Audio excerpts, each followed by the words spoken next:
Alhamdulillahi bi ni'matihi tatimmu shalihat. Hari ini kita masih bisa berkumpul dengan cuaca yang baik ya. Tidak panas juga tidak hujan.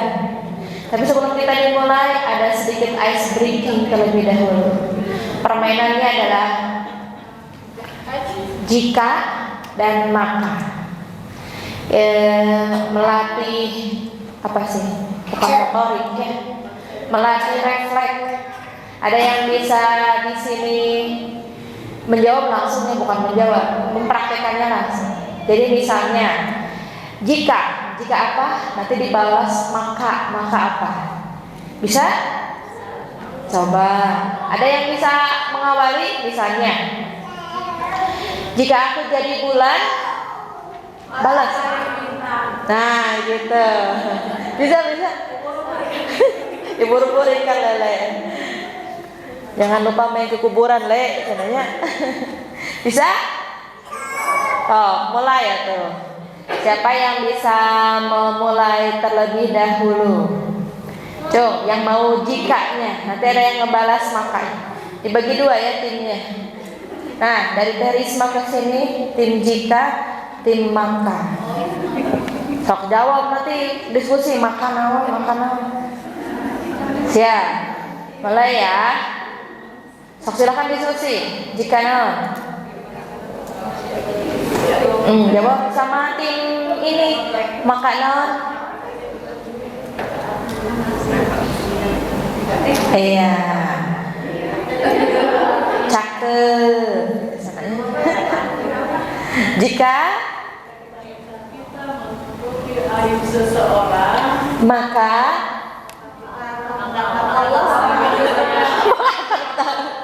apa? Masya Allah, itu bagus sih. Nanti itu korek Jika kita menutup aib seseorang, dijawabnya maka Allah akan menutupi aib kita nanti di akhirat. Bisa? Sekali lagi ya. Cung atuh langsung tembak. 1 2 baru mikir. 3 silahkan. Kita mempermudah urusan orang lain, maka Masya Allah. Bapak itu habis. Beda kalau mainnya sama ahli ilmu ya. Hadis ya keluarnya. Tuh bagus. Ubur-ubur ikan lele. Baik, kita akan melanjutkan materi tentang 7 wasiat Rasulullah kepada Abu Dzar Al-Ghifari. Baru sampai poin kedua, betul? Betul ya? Sekarang kita poin ketiga. Sedikit review. Namun sebelumnya mari kita luruskan kembali niat kita hari ini hadir di sini di atas karpet merah yang bersejarah, di atas tanah wakaf, begitu ya misalnya, betul?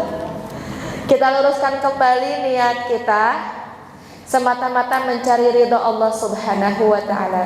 Semoga amal kita hari ini dicatat amal kebaikan yang menjadi amal jariah sampai nanti di hari akhirat. Amin ya rabbal alamin. Yang kedua, kita berdoa terlebih dahulu, siapkan hatinya untuk bisa menerima nasihat, kosongkan gelasnya, disiapkan catatannya. Allahumma anfa'na bima 'allamtana wa 'allimna ma yanfa'una wa zidni ilman. Rabbi zidni ilman warzuqni fahman wa amalan mutaqabbalan. Nasihat yang pertama kemarin, agar kita apa? Mencintai orang miskin, yang tidak meminta orang miskin ya kan. Yang kedua, melihat pada orang yang lebih rendah dalam hal materi dan penghidupan.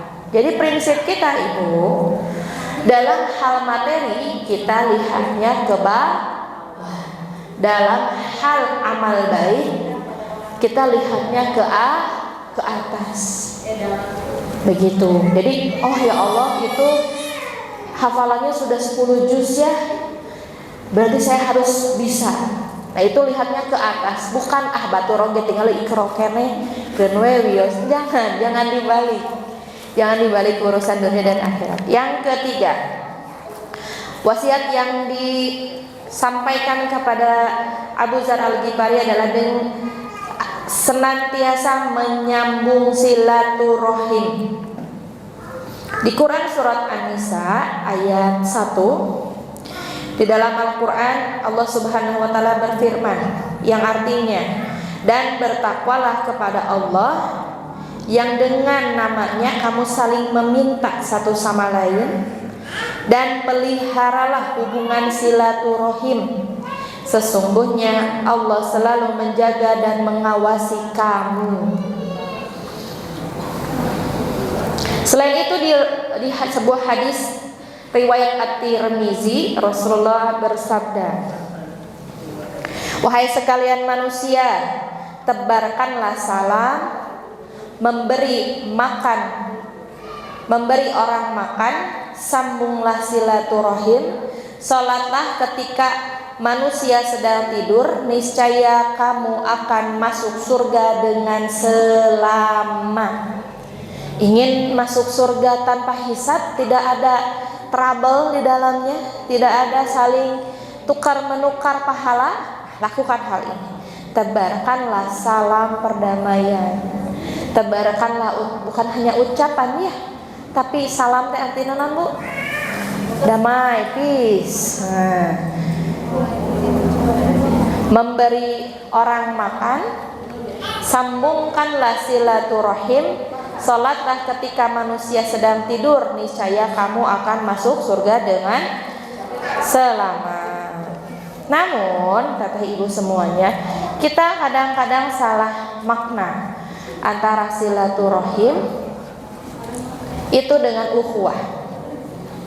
Ya, silaturahim di sini adalah menyambung yang ada tali kekeluargaan, tali kerabat, ada hubungan darahnya, ada nasabnya. Bedakan dengan ukhuwah Islamiyah.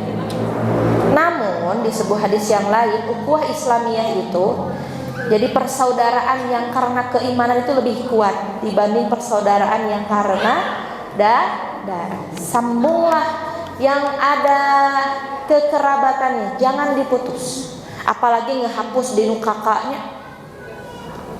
Wah, hapus na di akte atau na dihapus ya, atau di kartu keluarga orang hapus gara coret itu.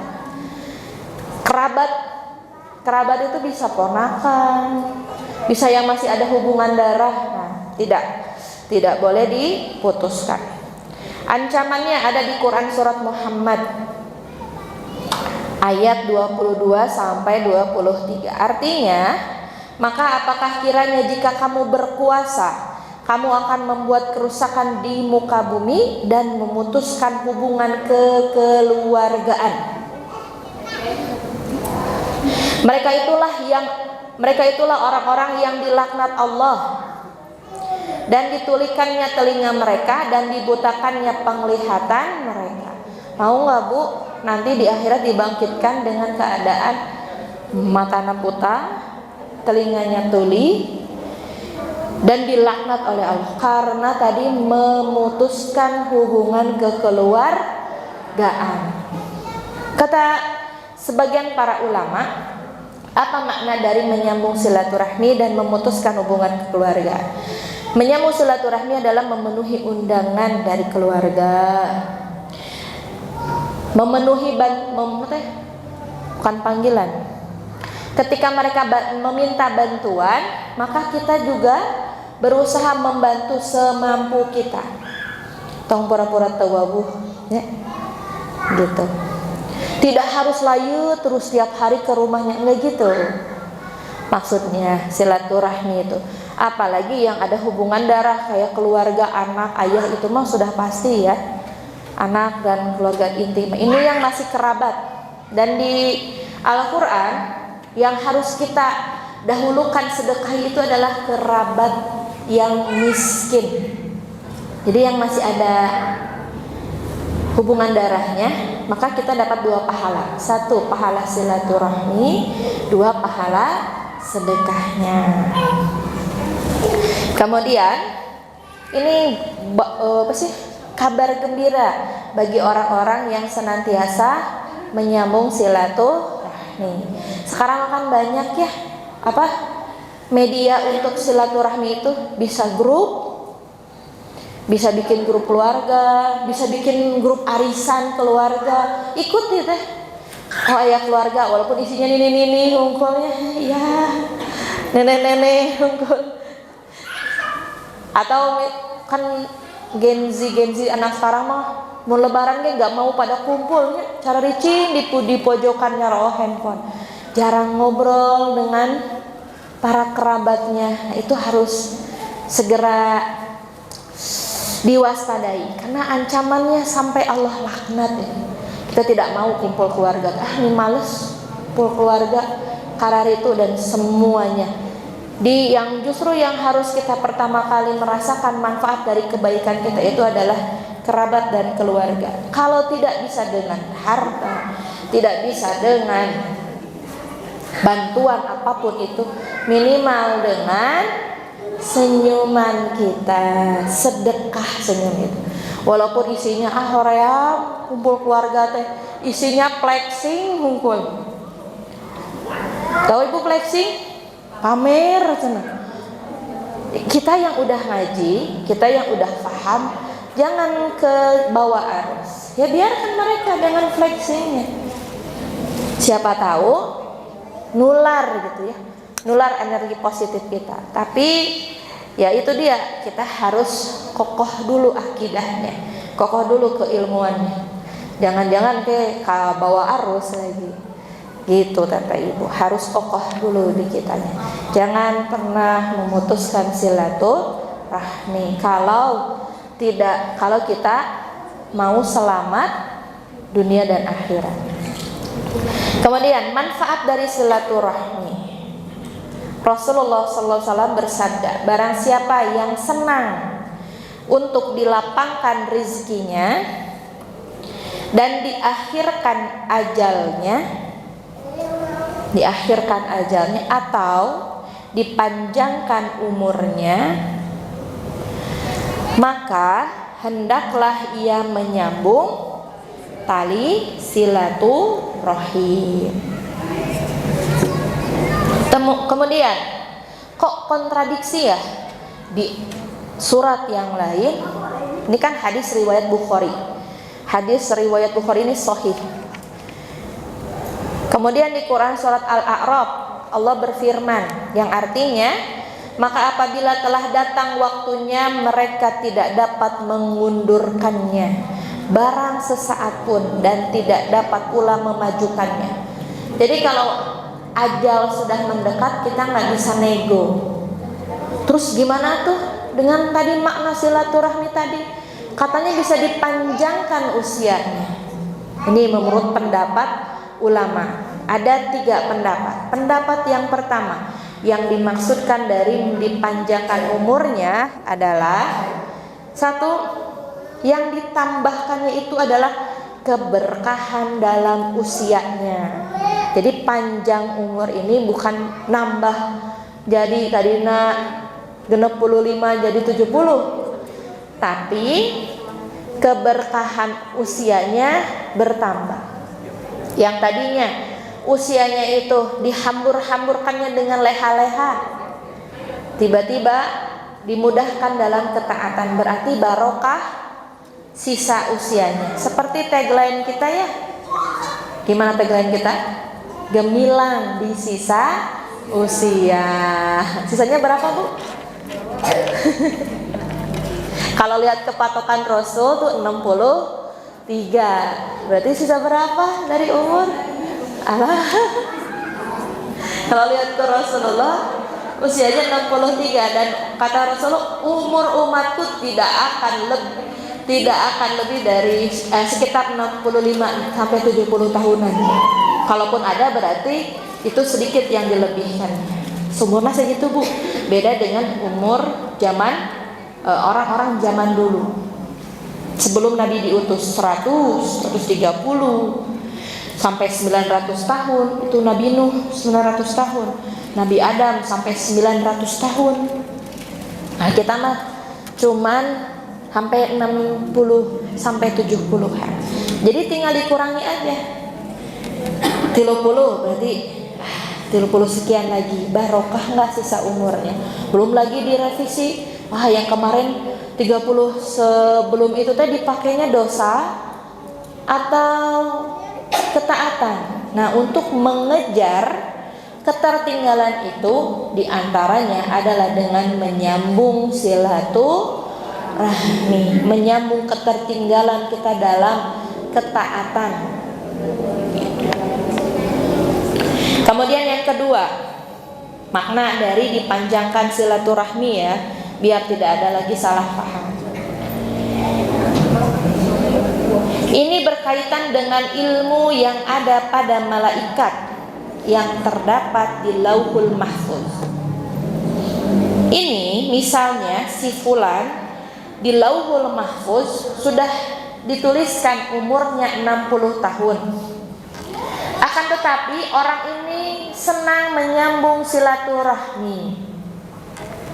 Ya, maka ia mendapatkan tambahan usia sampai 40 tahun, jadi 100 tahun di Lauhul Mahfuznya. Ini karena Allah tahu bahwa orang ini akan senang menyambung silaturahmi, maka Allah ubah di Lauhul Mahfuznya jadi 100 tahun. Ini sesuai dengan di Quran surat A'rad ayat 39, yang artinya Allah menghapuskan apa yang Dia kehendaki dan menetapkan apa yang Dia kehendaki. Kalau buyut saya nenek saya dulu di Sukamanah, sana di Sukamanah. Sering tuh Bu silaturahmi sebulan sekali. Bahasa nanti naon coba Bu? Masih ingat nggak bahasa zaman baheula lamun silaturahmi naon? Nyaba. Ayo suka dibawa masuk kecil. Hayu ya. Berarti iya ya. Hayu ya. Orang iya itu silaturahmi. Orang nyaba ke CBM. Masih ingat masih kecil. Nyaba bawa karung Bu. Nah ini bawa karung. Sok dibeklan beas. Makna dari memanjangkan silaturahmi, meluaskan rezeki kan. Jadi dari rumah teh udah pede pasti dikasih beas. Jadi mau bawa karung, udah betul Bu, pas pulang teh, pas wih teh, aya nu makalan pais, aya nu makalan gula. Pokoknya hasil bumi-bumian dari nyaba. Zaman abi masih kelas, udah inget no? 4 SD, 5 SD. Nah, mah nggak ada tidak ada yang ngajak saya nyaba. Dulu ada. Lah luas rezekina langsung tuh. Lamun aya tamu tuh pasti kudu dibekelan. Makelan naon ieu? Cau mah naon lah. Gitu nya. Aduh iri sekali ya dengan orang-orang zaman dahulu. Subhanallah, masyaallah. Lanjut. Dan yang ketiga, maksud dari dipanjangkan usianya yaitu ketika orang tersebut senang menyambung silaturahmi, namanya akan terus dikenang dan diingat-ingat, sehingga seolah-olah ia tidak pernah mati. Berapa banyak sekarang orang-orang yang sudah mati tapi sering kita disebutkan, panjang umurnya itu. Siapa? Ini para ahlul ilmu, Imam Syafi'i, kita sebutkan sampai sekarang ya. Imam Syafi'i, Imam Bukhari, terus siapa lagi? Nabi Muhammad SAW dan para sahabatnya yang sering kita sebutkan nama-namanya padahal orangnya sudah tidak ada. Itu adalah orang-orang yang gemar menyambung silaturahmi atau orang yang mendapatkan amal jariah dengan 3 perkara, yaitu naon Bu? Ilmu yang bermanfaat. 2, sedekah jariyah. 3, anak saleh yang senantiasa mendoakan. Jadi walaupun kita sudah wafat, tapi aliran pahalanya seolah-olah masih terus hidup. Nah, inilah makna dari panjang umur. Bertambahnya usia belum tentu belum tentu menambah umur kita. Jadi lamun ulang tahun barunya nama barakallahu fi umri. Semoga Allah memberkahi sisa usiamu. Masya Allah. Begitu. Kemudian mana manfaat atau keutamaan dari silaturahim. Manfaat atau keutamaan dari silaturahim. Kalau yang tadi hadis ya, yang pertama adalah silaturahim merupakan salah satu tanda dan kewajiban orang beriman. Kewajiban iman, bukan kewajiban iman, maksudnya tanda sign bahwa dia orang beriman.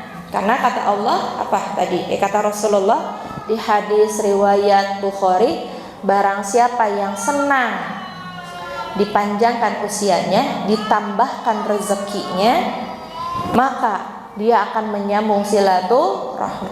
Kalau secara logika enggaknya Bu, ongkosan nandai waktu kita terbuang dan semuanya.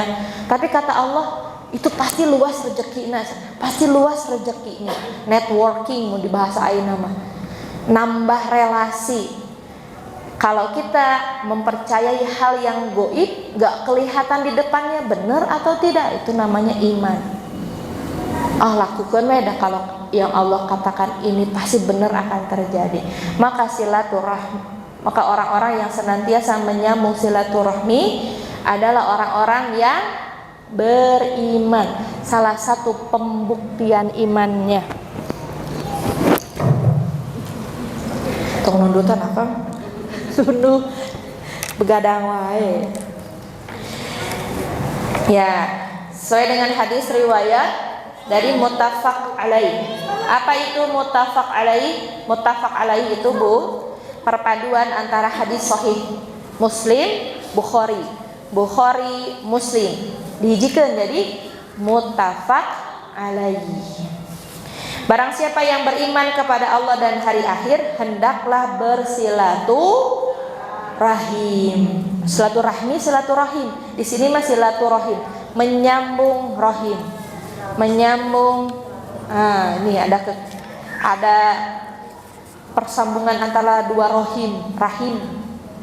Yang kedua, orang yang senantiasa selalu menyambung silaturahmi, rahim, mendapatkan rahmat dan kebaikan dari Allah.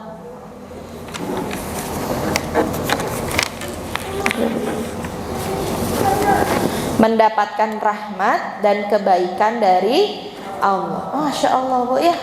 Ibu pernah nggak Ibu punya kerabat di Polda contoh? Ibu ditilang, terus semuanya jadi mudah gara-gara ada orang dalam. Ya, telepon betul siap beres. Kebaikan yang privilege. Gimana kalau orang dalam itu teh Allah sendiri Bu?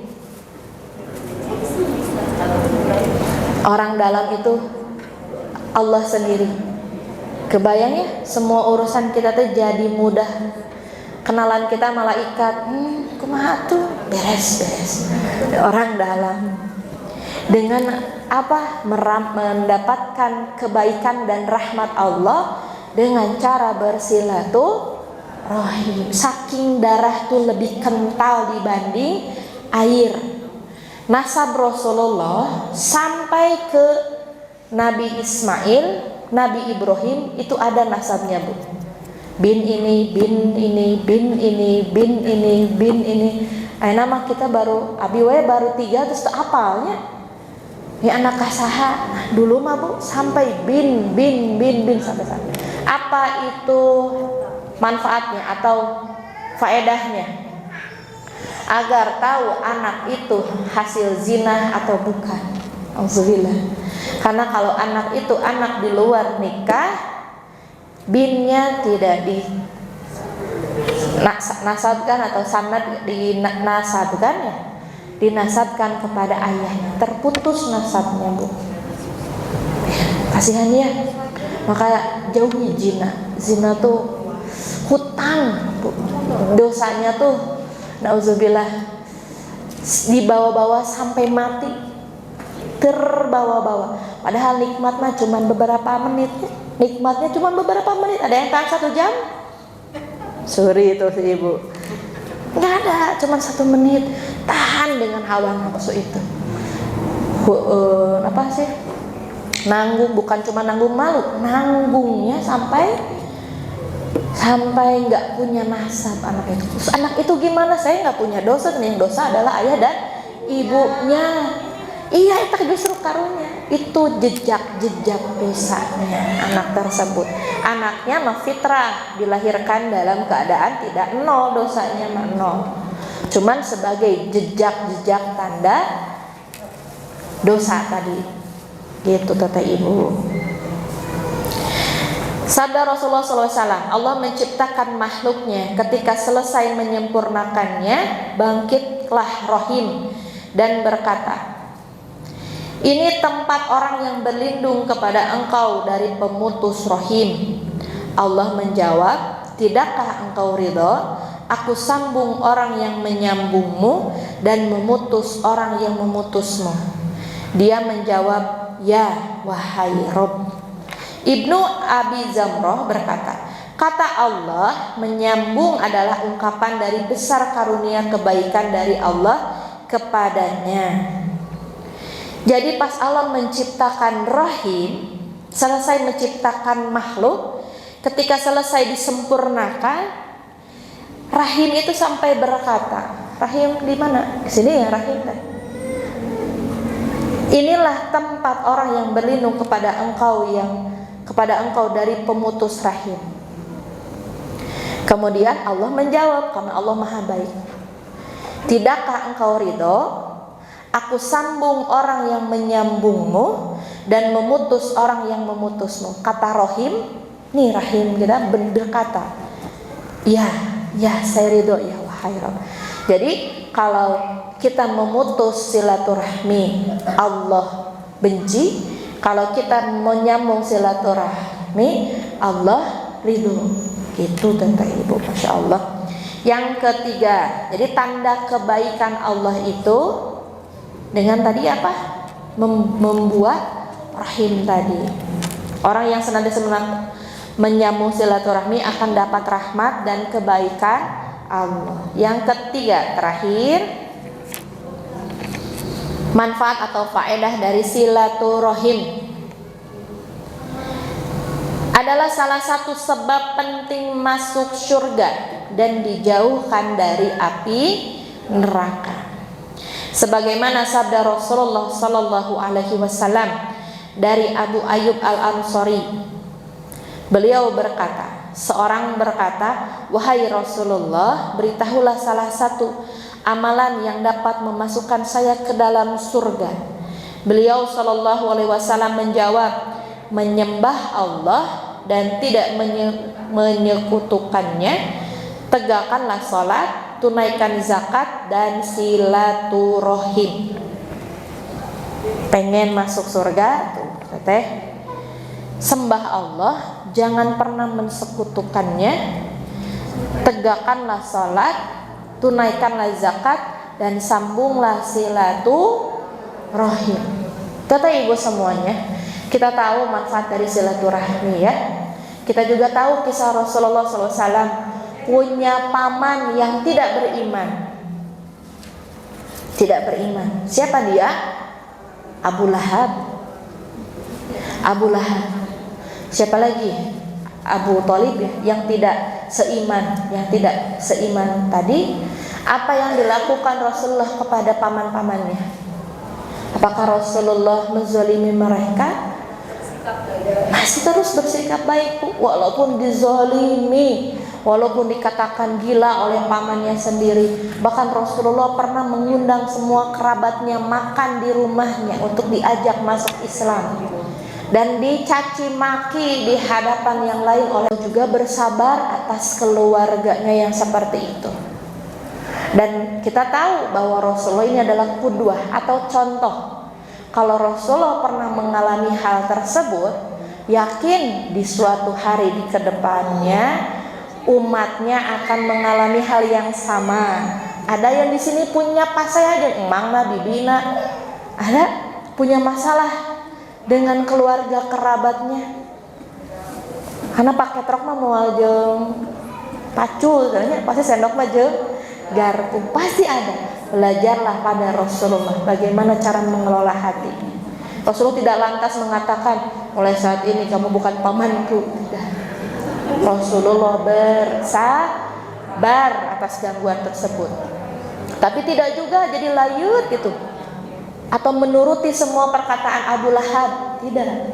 Tetap berada dalam yang hak, tapi tidak membalas, malah terus berbuat baik. Dengan tidak membalasnya juga ibu itu sudah Masya Allah luar biasa, tidak sarwana itu ya. Kada walau alam bisawab. Waktu kita sudah habis. Itu manfaat tadi wasiat Rasulullah terhadap Abu Zar yang baru poin ketiga, berarti tinggal 4 lagi. Menyambung silaturahim, bersabarlah atas gangguan, fasbir sabrang jamilah, atau wasbir ala ma yaquluna wahjurhum hajran jamila.